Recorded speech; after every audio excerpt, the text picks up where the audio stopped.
dollars illicitly flow out of developing countries.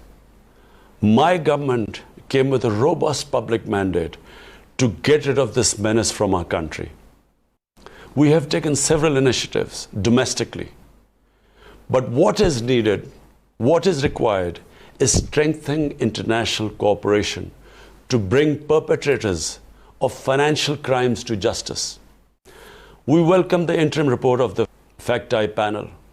The figures of illicit flows mentioned in the report are staggering.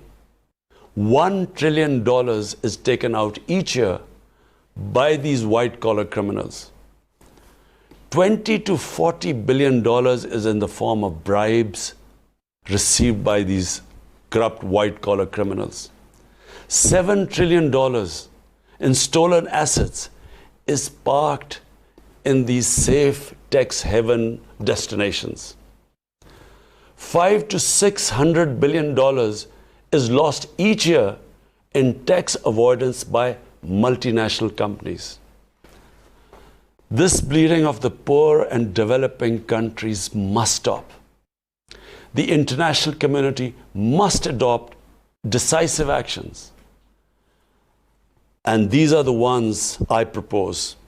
Number one, the stolen assets of developing countries, including proceeds of corruption, bribery, and other crimes, must be returned immediately.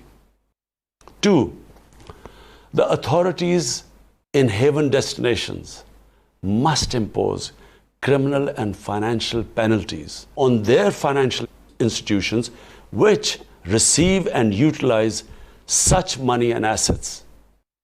Three, the enablers of corruption and bribery, such as accountants, lawyers, and other intermediaries, must be closely regulated, monitored, and held accountable.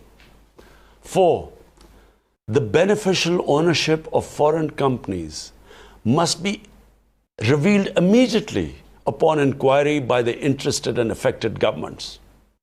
Five, multinational corporations must not be allowed to resort to profit shifting to low tax jurisdictions for avoiding taxation. A global minimum corporate tax could prevent this practice. Six, revenues from digital transactions should be taxed where the revenues are generated, not elsewhere. Seven, unequal investment treaties should be discarded or revised, and a fair system for adjudication of investment disputes set up. Eight, all official and non-official bodies set up to control and monitor illicit financial flows must include all the interested countries. Nine, the UN should set up a mechanism to coordinate and supervise the work of the various official and non-official bodies dealing with illicit financial flows to ensure coherence, consistency, and equity in their work. The need of developing countries to protect and preserve their precious resources has become even more vital because of the recession triggered by COVID-19 pandemic. Excellencies, finally, I would say that unless these steps are taken, the difference between the rich and poor countries will keep growing. The developing countries will get impoverished. And what we see of the current migration crisis, this will be dwarfed by what will happen in the future if this gulf keeps growing.